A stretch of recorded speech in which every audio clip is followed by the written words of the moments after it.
Yeah, you love it. You like it. It's blation to plation.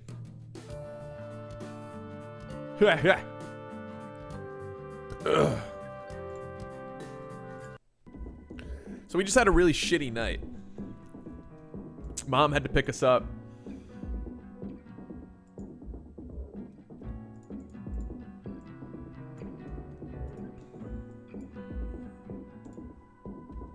And now we gotta figure out what the fuck to do.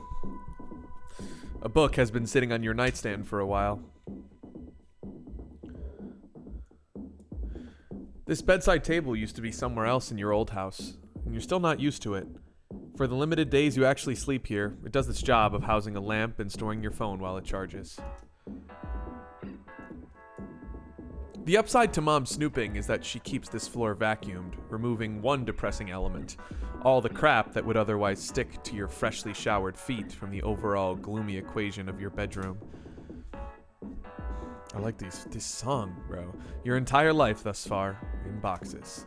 Someday you will unpack and sort these things, but right now you don't see the urgency. They are mostly embarrassing trifles of your childhood, of a person you now hardly resemble, and are of no use to you.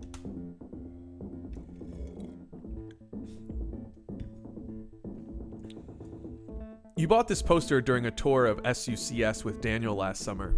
Stumbling into a souvenir shop on your search for a box of Altoids, you stood in baffled amazement at this selection of film memorabilia. It was then that you knew the city was a place of magic. It would hear your call, read your thoughts, and satisfy your soul with powers so far beyond those of your island home. The poster itself is of a poor quality, clearly printed from a lower than optimal image resolution. And the price, a staggering $15, more than accounts for the poster's thin, dull-colored paper stock. But any way you slice it, it is one of your most treasured possessions, and the only art you've managed to hang in your room so far. I'm trying to figure out what movie poster that is. So I have a washer and dryer in my room? It may seem strange to keep a combination washer-dryer directly in your bedroom, but consider this. You had no choice in the matter. In general, Mom is good about not using the machines while you're at home. Unfortunately, that means she's in your bedroom when you can't keep tabs on her surveillance activities. You suspect she knows more about this room than you do.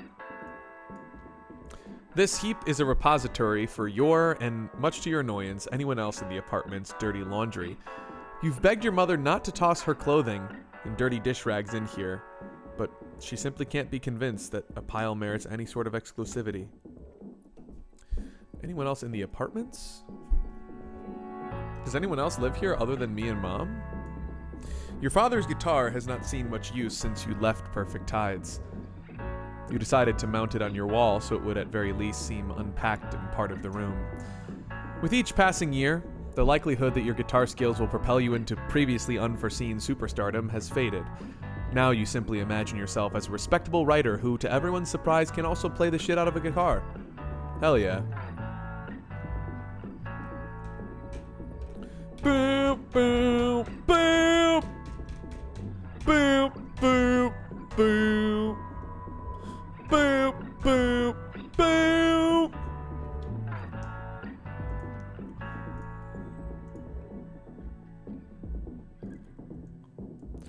This section of your new room did not function as a closet for very long. It quickly filled with boxes and sentimental bits from your childhood before becoming just as inaccessible as your old closet. Where's the exit to the room? This way. Alright. You linger outside of your bedroom door for a moment, hoping Mom will turn to acknowledge you. When she doesn't, you decide she's being unreasonable. Fine then. You don't need to talk at all. Unless she wants to.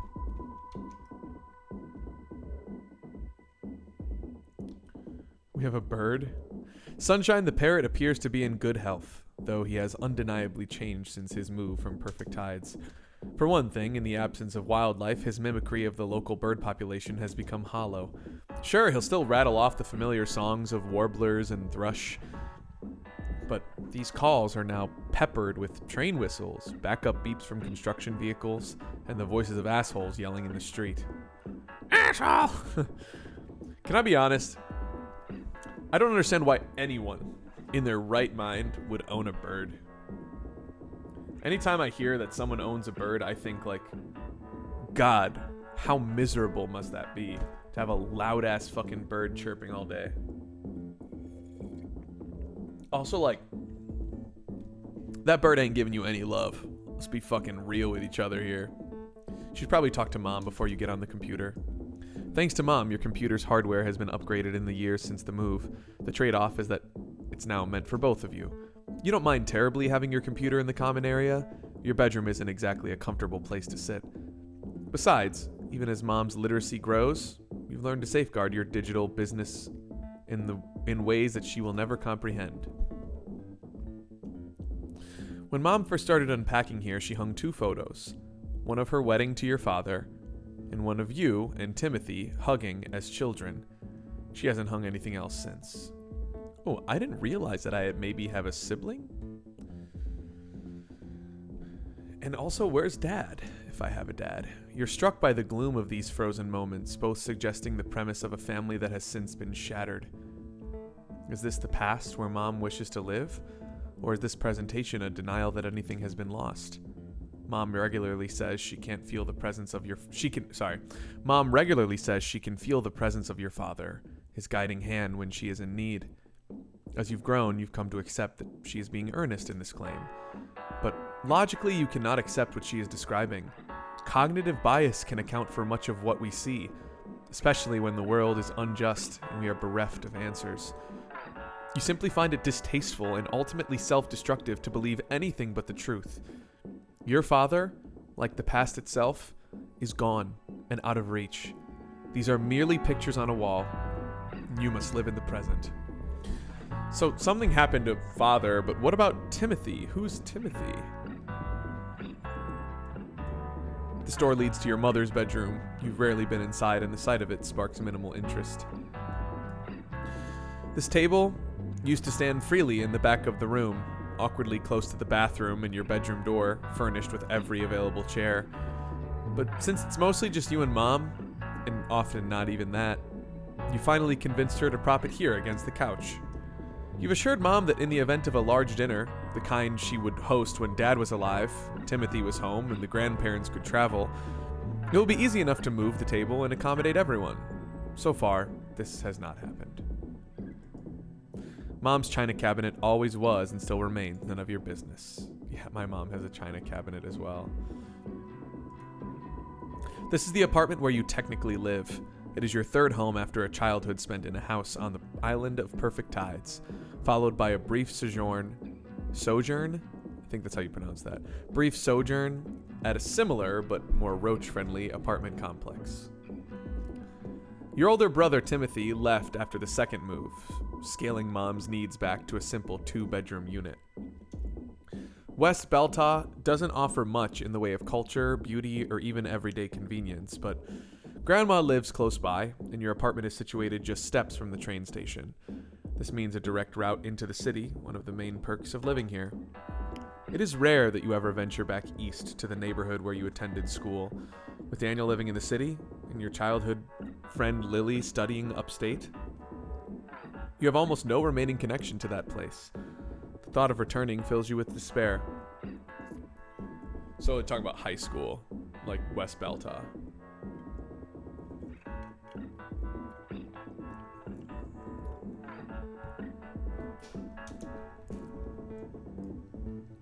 Although Mom is almost done unpacking, the Beast, your name for the cluster of boxes that has held court in this corner for 6 months, few holdouts remain.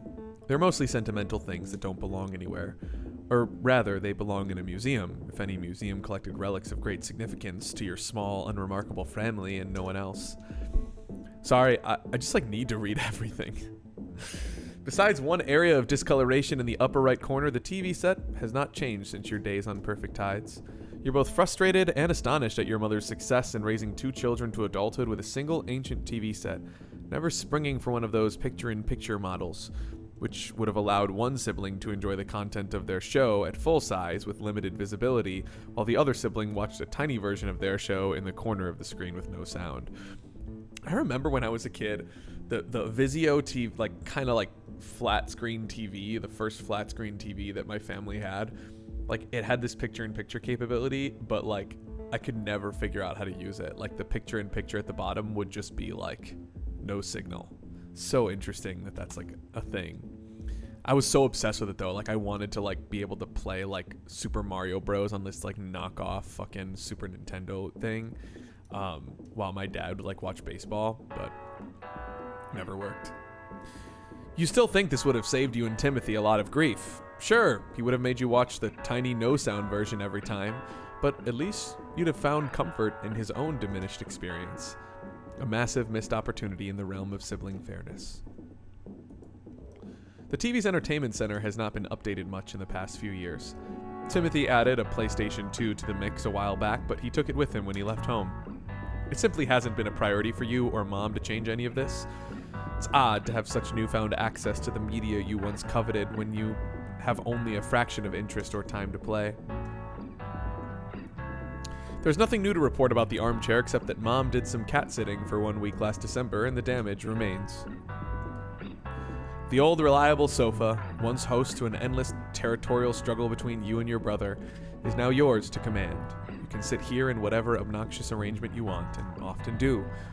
Since the apartment is smaller than your old house, visiting guests, including your brother, will typically sleep here. For this purpose, it is quite comfortable. You and Mom keep the carpets and tiles of the apartment neat and vacuumed, at least where the floor is visible. There is, in fact, a shadow of grime under the edges of most furniture, something that, in your depressed laziness, you choose to both fixate upon and ignore.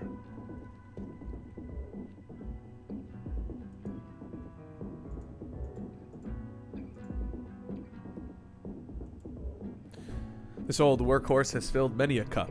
There's no device your mother values more. She loves her coffee. An extremely small counter space, typically covered in junk. An otherwise generic apartment refrigerator unit has been made unique by the accumulation of sunshine projectiles. We can all add texture to this world in our way. I think I've seen everything.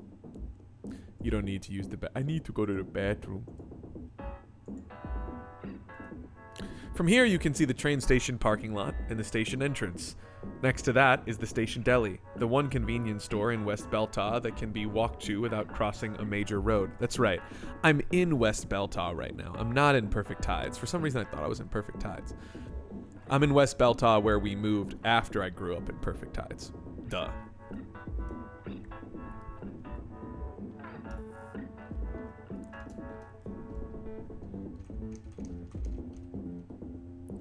I guess let's talk to Mom.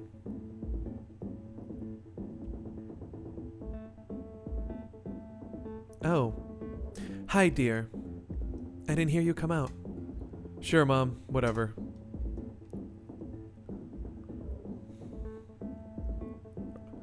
Are you feeling okay? I'm fine. Were you sick overnight? No, I was fine. You don't mean to be snippy with Mom. She did rescue you from the station after all, and she was kind enough not to give you a lecture after you hurled puke from her passenger door. But that may be exactly what you're mad about.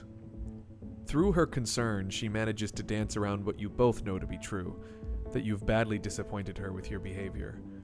Can't she be a little mad, or at least enough to make you defend yourself? Instead, you're forced to assign weight to your own indiscretions, a maximum for which has not been found. I'm just gonna fucking apologize. Sorry, Mom. I said I'm sorry, okay? You want me to get on my knees? I've just never seen you like that. That's 'cause I'm never like that. I don't drink. It was just a special occasion, you know. There was this reading, we had a few drinks after, nothing bad. Where are you even getting alcohol? What do you mean? You're 18 years old, Mara. Years old. Ugh. Don't be obtuse, Mom. Are all your friends over 21? No, my school friends are all my age. Daniel? Yeah, he was there. Christ, why am I explaining this to you? Mara, I'm trying not to get involved. But when it's right on my doorstep... Right in my passenger seat. Mom clearly means this as a joke to lighten the mood, but the reminder causes your cheeks to flush. Yeah, sure you don't want to be involved. You have no respect for my privacy in that room. I have to do laundry in there. Right. And doing the laundry just happens to disturb all the shit on my bedside table and in my boxes and in my closet, right? I'm just trying to keep our home in order. Home? What home? There's nothing about this place that feels like home. Nothing! Shit. Ugh. Mom. You know you're being unfair. Mom wanted to live here even less than you. It's not her fault she had to sell the house on Perfect Tides. I just mean, we haven't settled in. We're not finished unpacking or decorating. I'm trying to make it nice. I know. And you are. I'm the one who's not trying. My room is a bummer. I'll work on it. Really. I know you're busy. If I unpack a little at a time, I'm sure I can get it done. It's gonna look great here. It's a good apartment. There's potential. Gas stove, great shower pressure, no spiders. And the neighborhood is nice. Great neighborhood. Every possible convenience you could want. 2 delis. The woman at the hair salon likes me. I know. She does. Look what a kick-ass job she did. Well, you must be hungry. Did you eat yet? Breakfast? Yes, a while ago. There's cereal in the cabinet. I got peanut butter puffs. A lot of peanut butter puffs. You mean... Yep. Timothy gets in tonight. You haven't seen your older brother since the holidays. Amidst your family's move from Perfect Tides, he enrolled in an out-of-state college to study computer engineering. You have to admit, the distance has been good for both of you. You even look forward to seeing Timothy now. I have an older sister who went away for college up north. And to be honest with you, I felt similarly. Like, we grew up kind of like arguing a lot and like fighting a lot. Not like physically, but just like arguing. And when she went to college, I think our relationship just like got so much better. So I understand this vibe. For a day or two, at least, then the air becomes smothered and you feel your old nasty sibling tendencies returning. Does he have to sleep on the couch? Unless you want to share your room with him. Do you want to share your room with him? Your mother's face betrays a subtle grin. Oh, he'll be comfortable in here. Pfft. Okay, Mom. Haha, shut up. Well, I guess the morning is kind of a wash. What about lunch? We could go get pizza. Oh, I can't eat just yet, but I'll give you money if you want to pick up a pie. I've got money. My paycheck just came through. No, dear. It's the least I can do, Mom. Get you some cold pizza for later. Get you some cold pizza for later. What the fuck? Get you some cold pizza. Fa! Yeah, I've got it. Plain pie, no chick ingredients. Thanks, dear.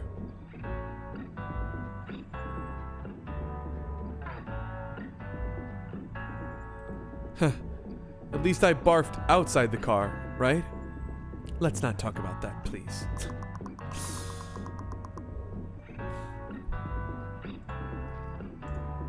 So, is that my brother's name? His name is spelled Michelle? Oh, that's my mom. Mom. Where to even begin? Can I ask her about herself? Oh, I look awful. My latest dye job was a disaster. You look the same as always, Mom. You look great. People do say I look like I'm in my early 40s. Psh, 40s? You basically look like my sister. Okay, kid, your flattery needs work.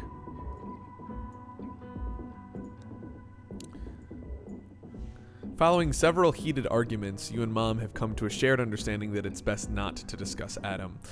It's unfortunate things have to be this way. You would love to confide about the ups and downs of this relationship. Last summer, when it seemed like you and Adam might break it off, you did exactly that. Preemptively, sensing an end to the relationship, Mom unloaded her real feelings about your boyfriend. When you then decided to stay together, Mom's opinions hung menacingly in the air. It has been many months now, and you have not asked Mom if Mom still feels this way. You would like to think she has come around to Adam, but you will never again open the bottle to see. Yeah, fuck Adam. Right. That's your boss. Jewish, right? Yes, Mom. Almost certainly. She sounds nice. Oh, yes, Theo. I think I met him at orientation. Everyone met him at orientation. Jewish, right? Yes, Mom. And you've never been interested in him? No, Mom. Literally not at all. Why not? He's a good-looking boy, very focused on school. He's also just... Ugh, Mom. I'm not gonna date a guy just because he's Jewish. Not just cuz, but would it hurt? I have a serious boyfriend, Mom. The point is moot. You're right, dear. Forget it. So I guess we're Jewish. And that's why she's asking. Sorry, dear. I don't know them. It's hard to keep track of all the people in your busy life.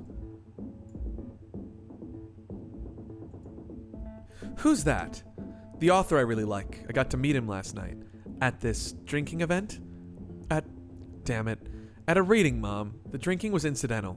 Right.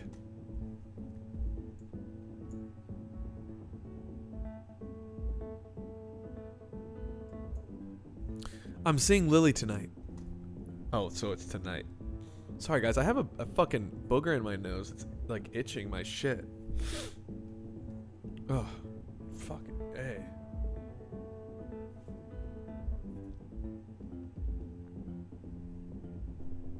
Oh, yeah. Is she coming over? She'll probably just come pick me up. Where are you going? Probably just to get some food, then go play pool or something.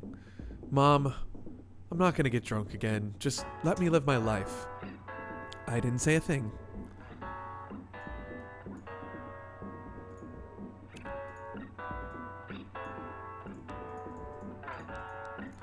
Hey, Mom. What do you think about the city? You spend so much time in the city. Is the town we live in really so bad? Mom, there's so much going on in the city. Nothing happens here. That's not true. We had the street fair last weekend. There's a street fair like every 5 seconds in the city. But isn't it dirty? Sure, but so is this place. We live down the street from a plastic factory. What about creepy men? Do you ever get followed? No, Mom. No one even pays attention to me. What about crime? A lot has changed since you were my age. The city doesn't even have peep shows anymore. They're about to ban smoking in bars. Like the bar you were smoking at last night. I wasn't smoking. I was just absorbing the stink of the city. Whatever, you'd rather smell like a party than a car dealership, and Mom will never understand why. You know what I've just bought on video? Catch Me If You Can. Oh, nice. Did you get the DVD? No, I got it on tape. Widescreen or pan and scan? Does it have the black bars? No, I hate those. The movie looks too small. Mom, how can you watch such butchered versions of your favorite films? Do you still watch those blurry bootleg recordings on your computer? That's different because I'm not paying for a bad experience. Well, you didn't pay for the tape either. I guess everyone's happy. Catch Me If You Can is like a movie about magicians, right? Let me ask my mom about anarchism. Things are so bad under this president. The election can't happen soon enough. I'm gonna look dumb saying this and looking this up. But shit. I forgot who was president in 2003. Was it Bush?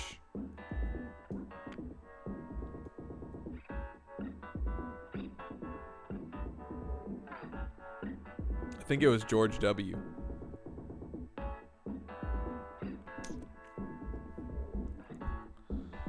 That would make sense, right? Because he was the president during 9/11.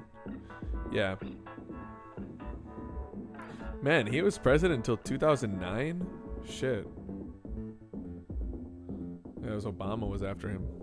Things are so bad under this president. The election can't happen soon enough. You know, there are more direct forms of political engagement than voting for president. What are you talking about? Voting is how we make ourselves heard. Then why do we only get 3 choices? What do you mean 3? Are you planning to vote for a third party? The flame behind your mother's eyes catches you off guard, knocking loose a tamped-down fear of parental punishment. No, I'm not. Thank God.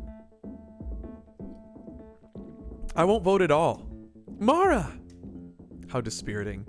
After talking to Andrew last night, you figured more productive conversations about anarchism would follow. But you quickly hit a wall talking to Mom, even though you share her resentment for those in power. It seems there is something more fundamental in your disagreement. A trust, or lack thereof, of elected officials to do the right thing. Changing hearts and minds is not as simple as it seems. Oh! Shit! Shit! We got it!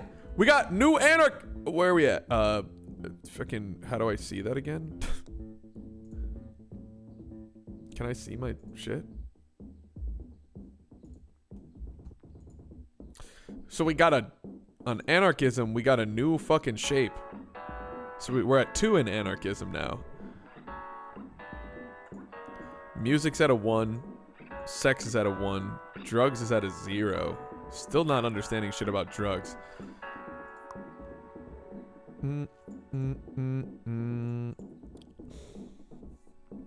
I want to edit City Life and Media. But something's due for Walsh's class today.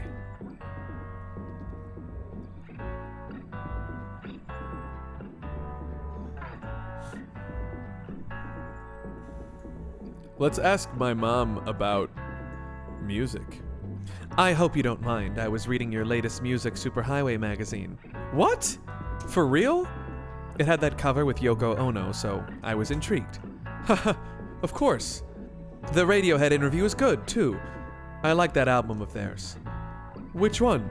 They've been around like for a decade. The one with the electronic piano and all the irregular timing? Oh man, Mom. Everything? That's how it goes, right? This is your favorite kind of conversation with Mom. It's sweet how she strains to peer over the ledge into your world. It's also a reminder that Mom has a passion for music that predates you. You often forget since she brings it up so rarely. Do you still have that keyboard? Think you could play some Radiohead? Oh no, that broke down years ago and I haven't played in ages. Let me know if you ever want to start a cover band. I'll work on my Tom Yorkian mewling. Heh, sure. Bang! More shit. Let's go. More music. Let's talk to Mom about sex. Although Mom suspects you are sexually active, it's a topic you've been avoiding for ages. Longer still than the volatile topic of Adam himself. I really want to talk to her about drugs. You can't think of any good reason to bring up drugs to Mom. She doesn't even suspect you use them. You credit this to a long-held personal moratorium on smoking at home. Even lighting one up in the parking lot is far too risky. Of course, you've never had the money or connections to reliably buy weed. As Chris Rock might suggest, your discipline only reaches as far as your options. Nah, I'm gonna write. You're pretty famished. Better eat before you sit down at the computer. Where do I eat, though? Make sure it's a plain cheese pie, okay? I want everyone to be happy. Oh, so I have to get pizza. That's right.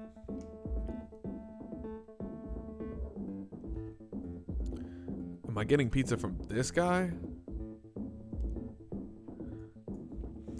The boys are hard at work below ground at what you cannot say, but it's almost certainly of greater consequence than anything contained in the story of Mara Whitefish.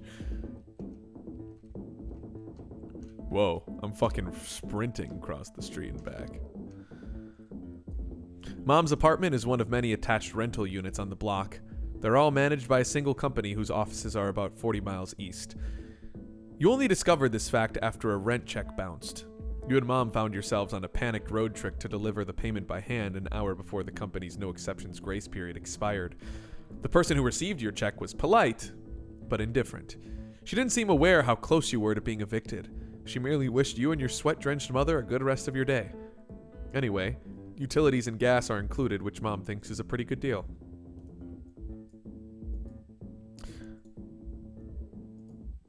The corridor leads to the city-bound train platform. You've had many a lunch at this table, which is constructed from a high-density polyethylene that never gets too hot, wet, or dirty. His trash can is filled with coffee straws, napkins, and the foolish, forgotten dreams of the daily commuter. The station deli is a small oasis, fully stocked convenience, mere steps from Mom's apartment. They also happen to make excellent pizza.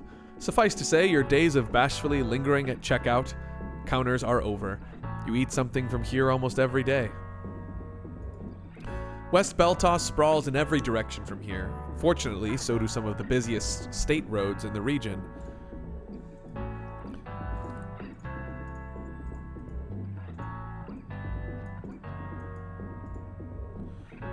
Alright, let's fucking get some pizza, man. The slim, fidgety teen who runs the deli counter is often lost in some daydream or another.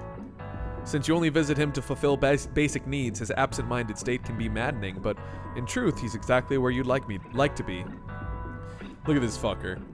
Just staring off into space. Hey. Hi. Do you have any cheese pies already made? Yeah, we have one. But would you rather have a fresh one? We're making some right now. No, I'll take the old one. That one's good. The pizza has perfectly coagulated after sitting in its own sweat for an hour or two. You cannot imagine a more perfect food. $12.99. A bargain! Thanks. This pizza was the first lunch you and Mom had together after moving to the mainland. It was exactly what you both had needed after a miserable day of packing and unpacking. Still tastes just as perfect today. They have never failed you. How can the best pizzeria on earth exist right next to your mom's apartment? You luxuriate in the mystery. The sun on your skin is incredible. It's this sort of mild late spring day at the dawn of summertime that sets your mind dreaming. For your whole life, school was a prison, but in the summer, it can't touch you. You are free. Freedom. University is not nearly as oppressive as those high school days. You're allowed to dream within your academic confines. Your work has a purpose that is, for the most part, your own. Still, phantom demands tighten around your neck. They cannot be satisfied because everything you do is an implied promise for more. You suddenly feel depleted. You're not sure why. Oh, right. You'd better call Adam before this day gets busier. I don't want to call Adam! Fuck Adam!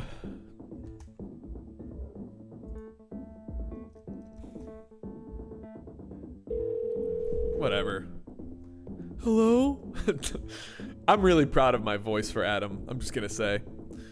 Hello? Hey. Hey, sweetie. You're surprised to find Adam sounding cheerful. You were sure this would be a tense call from the jump. Sorry I didn't call last night. It got late and I almost missed my train and... It's alright, are you? Crackling of activity hits your ear. You hear male voices and a rhythmic outdoor ambience suggesting Adam is walking. Sorry, with the guys, we're getting lunch. That's okay, I'll leave you to it. Alright, I'll call later. Your moment's relief is shot through by the dread of another late-night squabble. Your whole point of calling this early was to get any potential conflict out of the way. Okay, but I'm going out tonight, so... Again? Yeah? You do your best to leave no space in your answer for an apology or explanation. This gives Adam pause, but it does seem to work. What time? Like 8? Why don't you call me before you go? Sure, let's do that. Who are you seeing? Lily. Who? You know, my bestie from back on the island? Oh, yeah. Just a girls' night? We might go out, but yeah, mostly just gonna see her. Cool. Well, I'll talk to you at 8. 8 is when I'm going out. I'll call before that. Right. Okay. All right. I love you. Love you too. Bye. It's a shame you have no weed. It would have made that pizza taste extra delicious. It would have made the sun feel extra good. You'd better get to work. You have a few hours before you need to call Adam back and Lily picks you up, and a paper that's due tomorrow. I thought the paper was due today.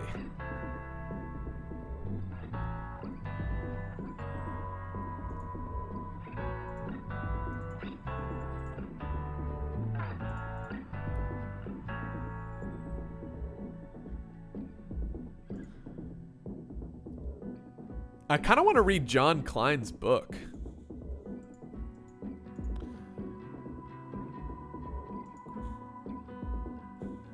Or maybe I should wait until the end of the day? I mean, let me think. What is my paper on? I did the anarchy thing, the library proposal. Read about the expression of desire across media.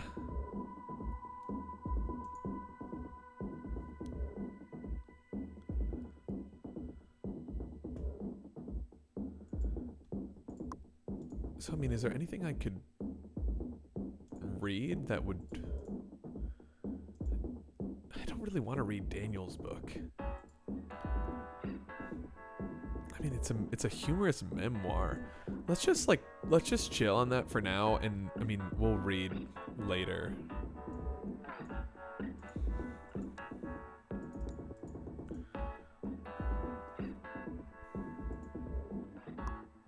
You pick up the box with the remaining pizza slices.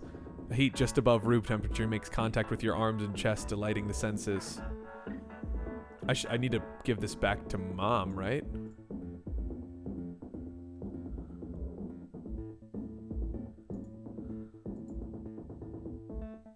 Here you go. Thank you, dear. Would you like to sit with me?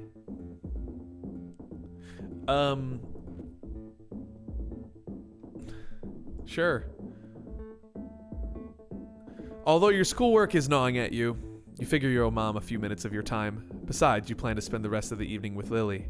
Yeah, sure. Good, right? Always. So, apart from the sickness, how was the night? Your first impulse is to turn inward to avoid interrogation, but Mom seems to be asking in good humor, inviting you to respond in turn. When you actually consider your answer, you realize it was mostly a good night. Going to the reading and ending up at a bar with Andrew and his friends was something of a miracle. Really good, actually. We were at this reading, and actually, let me back up. So, Daniel and I were walking to school yesterday morning. You had breakfast at his house? At the diner. Okay, good, as long as you ate. I always eat, Mom. Look how fat I am. You seem thin. So we're walking and we see this guy and I'm like, is that who I think it is? And sure enough, it's this writer we both really like. Wow, who? Andrew Stern. You probably don't know him. He's like this blogger. No. Well, trust me, it's a really big deal that we saw him. How nice. You always hear about spotting famous people in the city. Have you ever seen anyone? When your father and I were dating, we saw Linda Carter at a restaurant. Oh, okay. You know, the woman from the Lens Express commercials? Oh, nice. Cool. We didn't talk to her, though. I was too embarrassed.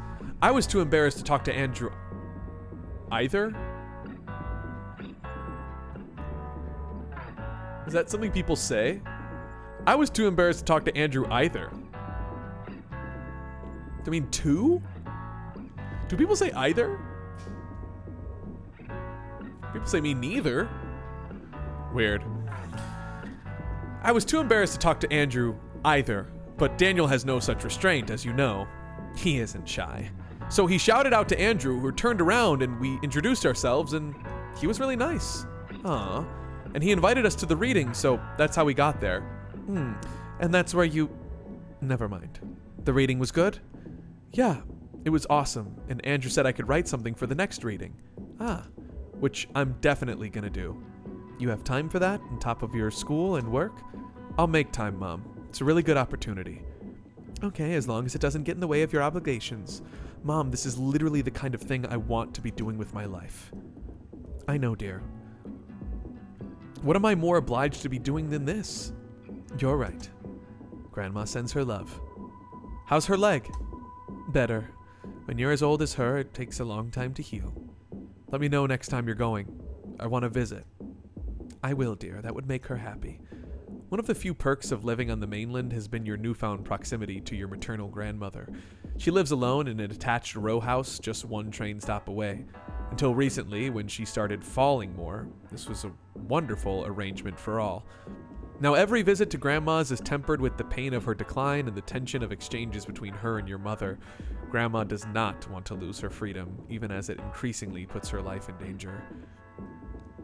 Was she wearing the life alert when she fell? No. Damn it, Grandma. She dragged herself across the floor just to get to the phone. I'm sorry, that's asinine. Her life could be so much easier if she just accept her age. You should really keep in touch with Grandma. May as well add her name as a reminder. Grandma B. B? B moment! Shit, ain't B in this game, man! B in this game! Shit, man, fuck! Well, thanks for joining me. Sure, I better get to writing. What are you working on? It's like this paper about, like, desire and stuff. Like sexual desire. No, Mom, non-sexual desire. I see. I'm kidding, Mom. Of course it's about sex. This paper is a requirement? Yep. But the teacher's a woman, so... Oh, alright. Why does that make a difference? Why did you bring up her gender like it makes a difference? Because I knew you were imagining some perverted man. Mara! Sweating over my paper, hanging on my every word. Little do you know, this broad's a total deviant too. Enough. Go write.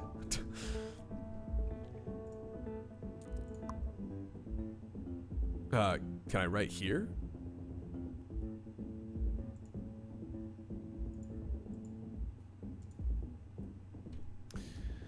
I think I should read now, right?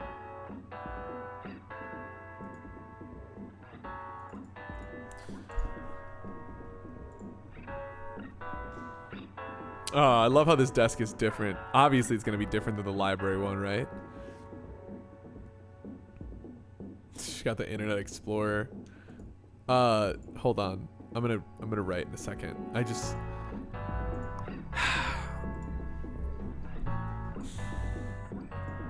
definitely should not read about... I think I'm gonna read John Klein's book. Let me read it.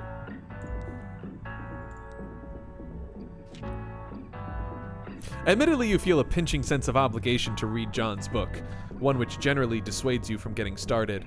You realize only now what a commitment it is to accept a book out of camaraderie. But the content of the book quickly dispels your reluctance. John's writing style is easy and conversational, and you immediately hear his voice in every word. The book is a series of comedic vignettes, often set in the oppressive workplaces of his teens and early 20s, as well as the trailer park just outside of Knoxville, where John spent most of his childhood. Having never been big on short stories, you find yourself startled by the vividness of John's memories. An electric defiance of death pulses through every tale. It's as if he has lived 100 lives. Around midpoint, the lawless fables reach their crescendo. The remaining chapters are longer and more involved. Much of the initial humor has dropped away in favor of textured, intimate wanderings. You find that beyond what is wild and weird about John's memories, a foregone conclusion is being circled. John seems to believe and effectively makes the case that he is marked in this life. There's an inescapable sadness for all that has made him. You leave the book with a sense of loss. These stories tell you all that is bright and thrilling about life, while offering no consolation for the ugliness. It is possible for this world to ruin you in some way, and it often does. At the back of the book, you find a business card with John's email address and instant messenger handle. Messenger? I think that's a misspelling. You should let him know what you think. Well, that's the one I read. Maybe I should have read fucking Daniel's book. Whatever. I thought I would gain something before writing, but it's okay.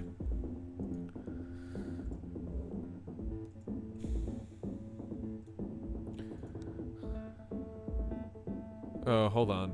I want to ask myself about Grandma B first. I love Grandma. If I start to think about her too much, I get sad. To be honest with you, my grandma is similar. She's not able to walk as well anymore. She's fallen so many times. And the only reason why she keeps falling is she's in fucking denial. She's in denial. She's in denial about like being old and like the fact that she actually can't walk as well as she used to. I think a lot of older people have that issue.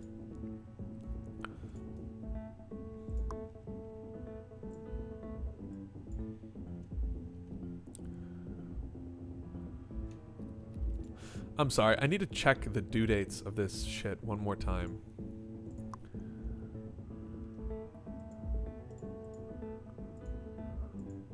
So the due date is yeah, okay. So the thing is I got to write about universal desire. That's definitely what I have to write about.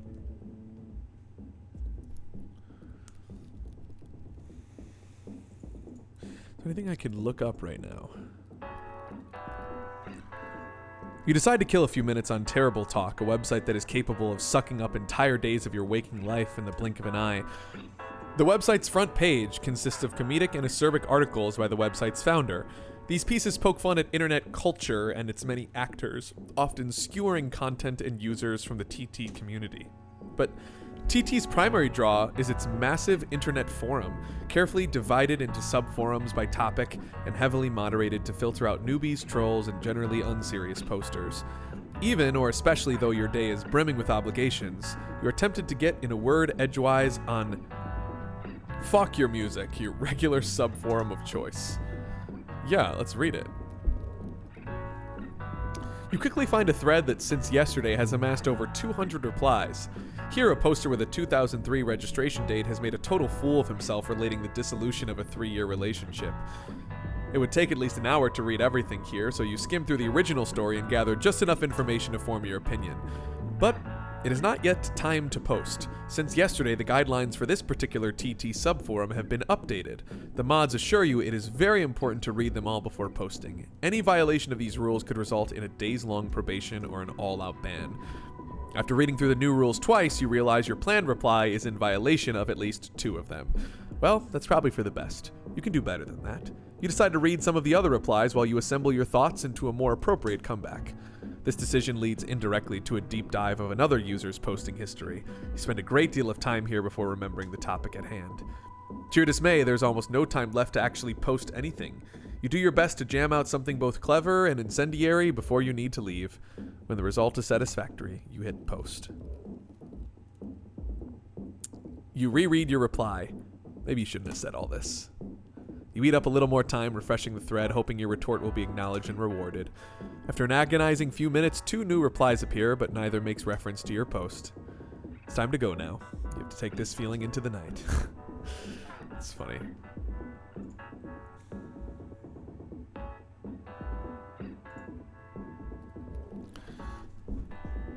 Your mother doesn't use the internet for anything other than email correspondence. There's no evidence of her on the internet.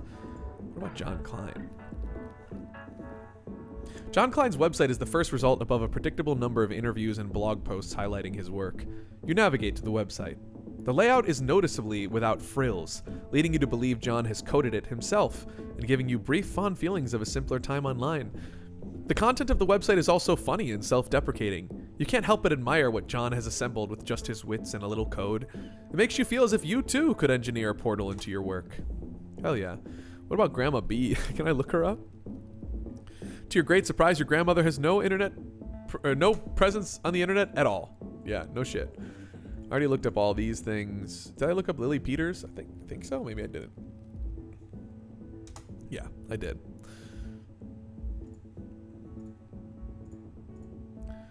Let's check my email. Oh, this is from Andrew. What a shock to see Andrew's email address at the top of the page. You didn't fully expect to hear from him. Nice meeting you yesterday. Here's the deets. This document briefly outlines the date, location, and nature of the reading. Andrew's looking for short pieces that can be read in about 5 minutes, loosely tied together by the theme of cautionary tales. The due date is not until midsummer, so you have plenty of time to think about your submission. You reason that you should probably write something new for this, since you hate basically everything you've ever written. Fuck yeah.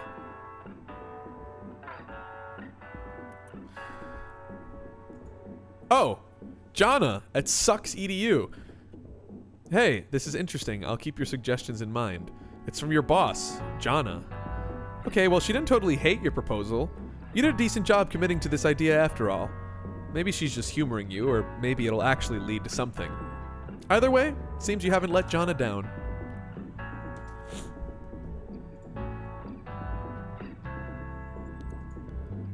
Anyone? DDR Max 6? Yo! Oh, it's Daniel. Your online communications have always been lopsided. You're usually the one who reaches out. Lately, you've made yourself scarce so as not to be annoying. What's up? Oh man, I got sick last night. Oh no. Did you barf? Yep. How about you? OMG, I barfed too. Right out of my mom's car. What? LMAO. Is she mad? Kind of, LOL. But hey, it's my body. Yeah, Mom. Your body, your choice. I don't know if I like LOL exactly. Last night was fun, so whatever. And now we're barf buddies, eh?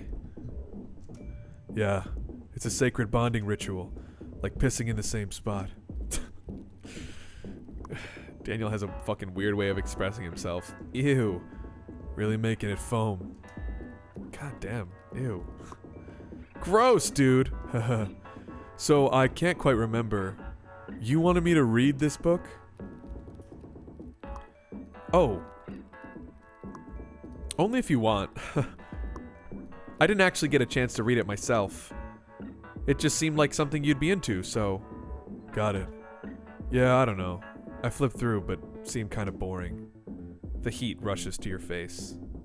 This is like when I send something to B. It's like when I send something to B and she's like, yeah, it's cool, it's fine.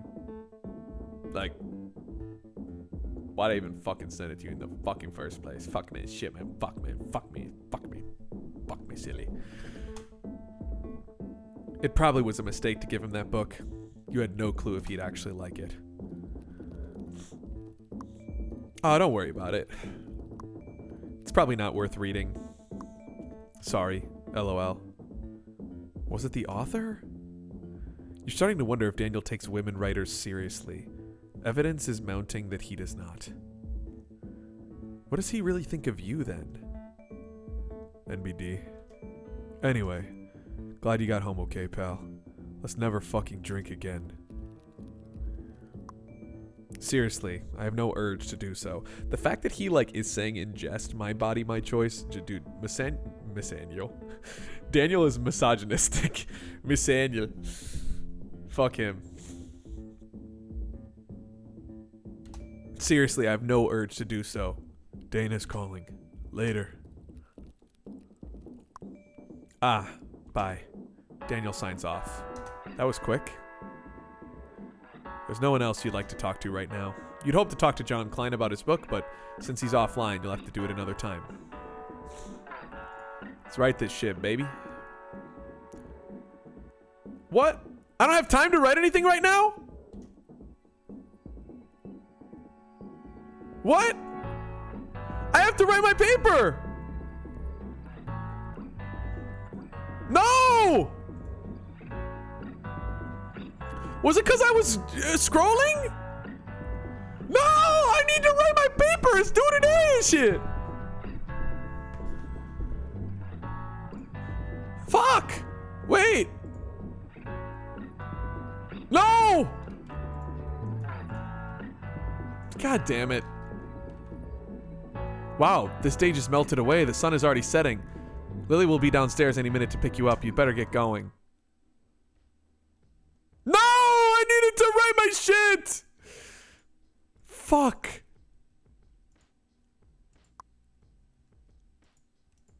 No, I need to write my paper.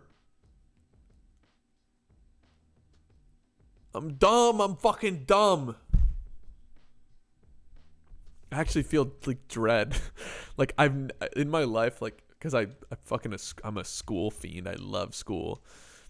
Like I've never been late on turning some shit in, and this is like giving me anxiety. I need to write my fucking universal fucking fuck. I'm a writer. I should be fucking writing. Look at me. I'm a writer. I should be writing, not scrolling, man. I should be fucking writing. God fucking damn it. Shit on my face, man.